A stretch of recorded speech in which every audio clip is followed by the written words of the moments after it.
प्रिय भक्तगणों, हर साल ज्येष्ठ माह के शुक्ल पक्ष की 10वीं तिथि पर गंगा दशहरा मनाया जाता है। गंगा दशहरा के दिन भक्त गंगा मैया की पूजा करते हैं और स्नान व दान करते हैं।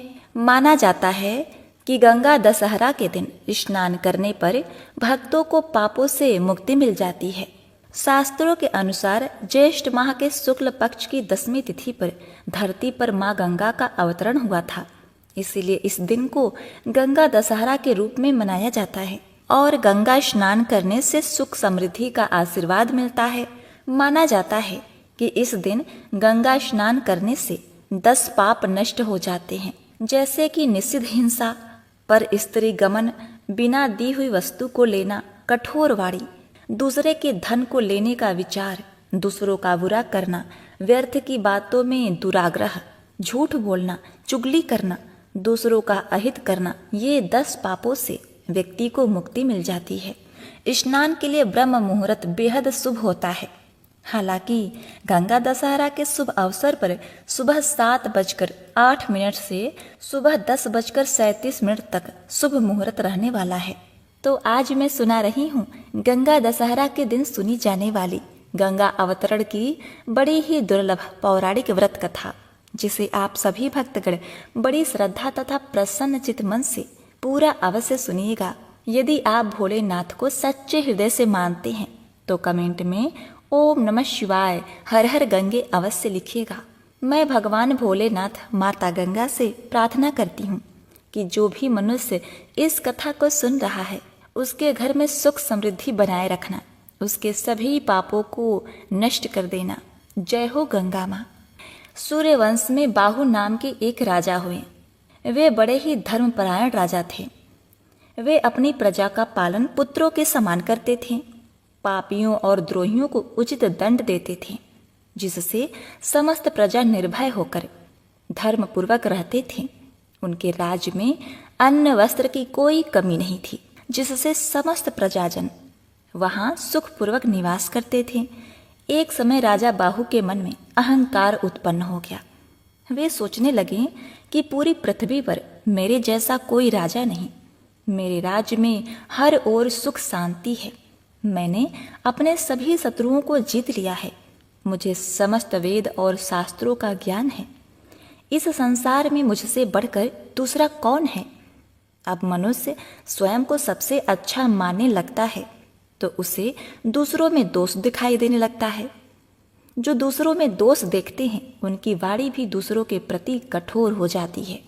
जिसका मन सदा दूसरों में द्वेष देखने पर लगा रहता है और जो सदा कठोर भाषण किए करते हैं, उनके प्रियजन, पुत्र तथा भाई बंधु भी शत्रु बन जाते हैं। इसीलिए जो मनुष्य मित्र, संतान, गृह, धन, धान्य आदि सबकी हानि देखना चाहता है उसे ही यह काम करना चाहिए। इस प्रकार अहंकार के बढ़ जाने के कारण राजा बाहु अत्यंत उदंड हो गए और परिणाम स्वरूप उनके बहुत सारे शत्रु बन गए। हैहर और ताल जंग कुल के क्षत्रियों से उनकी प्रलय शत्रुता हो गई और उनके साथ राजा बाहु का घोर युद्ध छिड़ गया। युद्ध में राजा बाहु परास्त हो गए और दुखी होकर अपनी दोनों पत्नियों के साथ वन में चले गए और वहीं समय व्यतीत करने लगे। दुख और संताप से राजा बाहु का शरीर जर्जर हो गया और कुछ समय बाद वन में ही उन्होंने प्राण त्याग दिए। उस समय उनकी छोटी पत्नी गर्भवती थी। पति के गुजर जाने से उन्हें बहुत दुख हुआ। उन्होंने पति के साथ ही चिता में जलने का निश्चय कर लिया।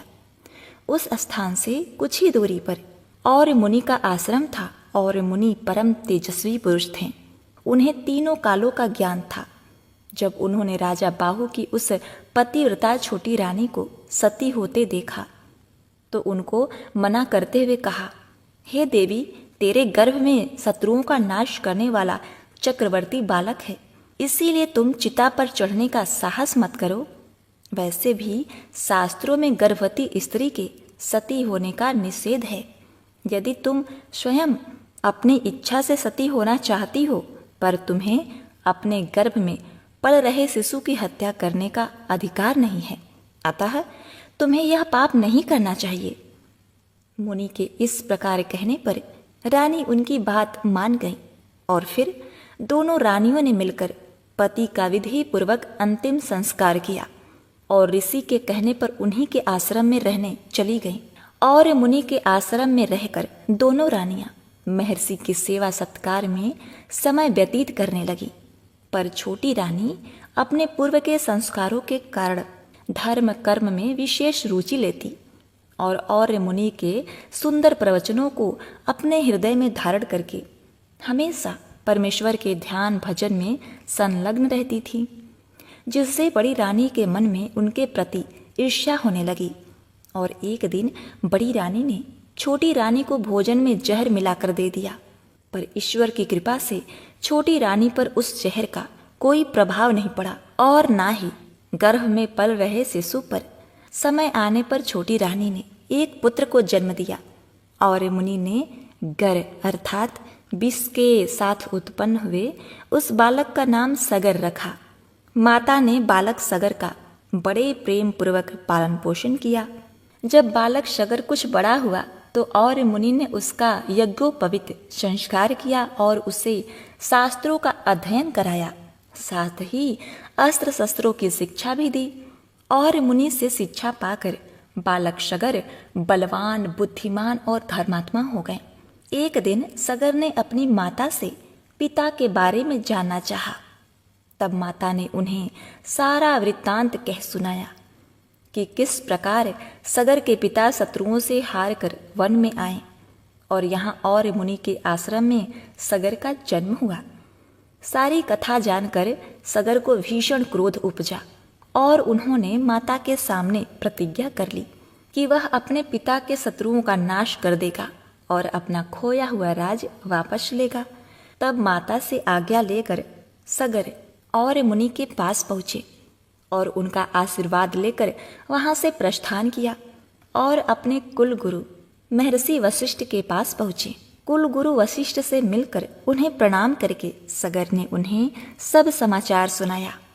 महर्षि वशिष्ठ सगर को देखकर अत्यंत प्रसन्न हुए और उन्हें विभिन्न प्रकार के दिव्य अस्त्र शस्त्र प्रदान किए। इस प्रकार सभी दिव्य अस्त्र शस्त्रों से सुसज्जित होकर सगर कुल गुरु वशिष्ठ से आज्ञा लेकर अपने पिता के शत्रुओं से युद्ध करने पहुंचे। सूरवीर सगर ने बहुत ही कम समय में अपने सभी शत्रुओं को पराजित कर दिया। तब शक, यवन तथा अन्य बहुत से राजा अपने प्राण बचाने वशिष्ठ मुनि के शरण में पहुंचे। गुरु वशिष्ठ की बात मानकर सगर ने उन राजाओं को प्राणदान दे दिया। ये देखकर वशिष्ठ मुनि सगर पर बहुत ही प्रसन्न हुए और अन्य तपस्वी मुनियों को साथ लेकर सगर का राज्याभिषेक किया। तत्पश्चात राजा सगर और मुनि के आश्रम पर गए और उनकी आज्ञा लेकर अपनी दोनों माताओं को अपने साथ राजमहल ले आए और सुखपूर्वक रहने लगे। अयोध्या के राजा सगर की 2 पत्नियां हो गईं। उन्होंने 2 विवाह किया। पहली का नाम केसनी था और दूसरी का नाम सुमति। भृगु ऋषि के वरदान से केसनी का एक पुत्र हुआ जिसका नाम असमंजस था, जबकि सुमति के गर्भ से 60,000 बलशाली पुत्रों का जन्म हुआ।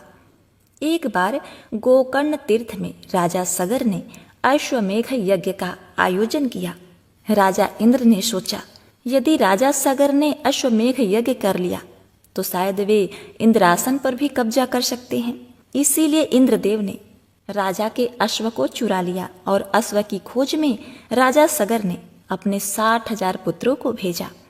इन पुत्रों ने 60 योजन भूमि खोद डाली, जिससे सागर या समुद्र की उत्पत्ति हुई। पृथ्वी को खोदने के क्रम में सगर के 60,000 पुत्रों ने अश्वमेघ यज्ञ के घोड़े को पाताल में देखा। वह घोड़ा भगवान विष्णु के अवतार कपिल मुनि के आश्रम में घास चर रहा था। इंद्र ने उस घोड़े को चुरा कर वहीं पर छुपा रखा था। सगर के पुत्रों ने कपिल मुनि के साथ अभद्र व्यवहार किया। अब ध्यानस्थ मुनि ने अपनी आंखें खोली और सगर के पुत्रों को अपने हुंकार से भस्म कर दिया। अब इधर समय व्यतीत होने लगा।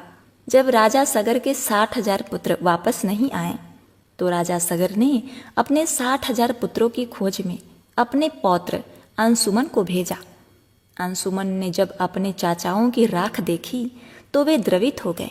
ब्रह्मा ने अंशुमन से कहा, देवी गंगा को आकाश से पृथ्वी पर उतारने का यत्न करो, वही सगर के 60,000 पुत्रों को मुक्ति प्रदान करेंगी। राजा अंशुमान गंगा को आकाश से पृथ्वी पर लाने के लिए तपस्या नहीं कर सके। उनके पुत्र राजा दिलीप ने भी प्रयास किया, लेकिन वो भी असफल रहे। राजा दिलीप के पुत्र राजा भगीरथ ने गंगा को पृथ्वी पर उतारने के लिए कठोर तपस्या की। राजा भगीरथ की तपस्या से प्रसन्न होकर ब्रह्मा ने गंगा को पृथ्वी पर उतारने की अनुमति दे दी।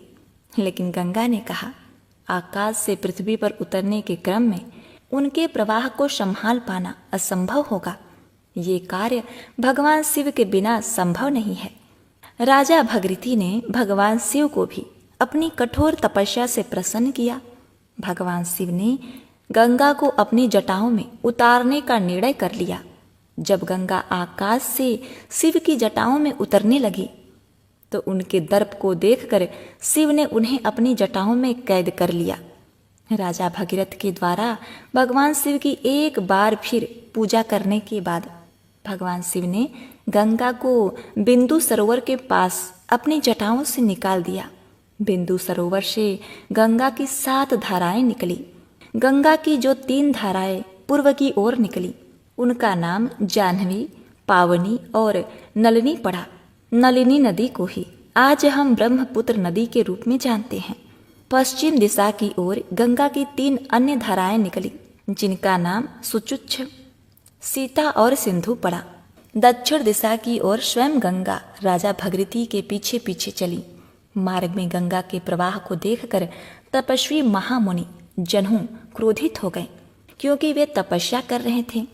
गंगा के प्रभाव से उनकी तपस्या में विघ्न आ रहा था, तो उन्होंने गंगा को पी लिया। राजा भगीरथी के अनुरोध करने पर महामुनि जन्हू का क्रोध शांत हुआ और उन्होंने गंगा को अपनी कानों के छिद्र के रास्ते प्रवाहित कर दिया। इसी वजह से गंगा का नाम जाह्नवी भी पड़ा। राजा भगीरथी के पीछे पीछे गंगा समुद्र तक आई और इसके बाद पाताल में प्रवेश कर गई। पाताल में राजा सगर के 60,000 पुत्रों के राख को गंगा ने स्पर्श किया और उन सभी पुत्रों को स्वर्गलोक की प्राप्ति हो गई। इसीलिए राजा भगीरथ के नाम पर गंगा का एक अन्य नाम भगीरथी भी पड़ा। गंगा के पृथ्वी पर अवतरण के बाद ब्रह्मा जी ने वरदान दिया कि जो भी गंगा के जल से स्नान करेगा उसे जन्म मरण के चक्र से मुक्ति मिल जाएगी। जो भी इस गंगा अवतरण के दिन, गंगा दशहरा के दिन गंगा में डुबकी लगाएगा, उसके 10 पाप स्वतः नष्ट हो जाएंगे और उसके घर में सुख समृद्धि का आवास सदैव रहेगा। भोलेनाथ उससे सदैव प्रसन्न रहेंगे। तो एक बार प्रेम से बोलिए, गंगा मात की जय, जय हो गंगा मैया। जैसे आपने भगीरथ के कार्य को सिद्ध किया, उनके पूर्वजों को मुक्ति दिलाई, वैसे ही इस कथा कहानी को सुनने वाले और कहने वाले, हुंकारा भरने वाले सभी भक्तों पर अपनी कृपा दृष्टि बनाए रखना। पार्वती पते हर हर महादेव।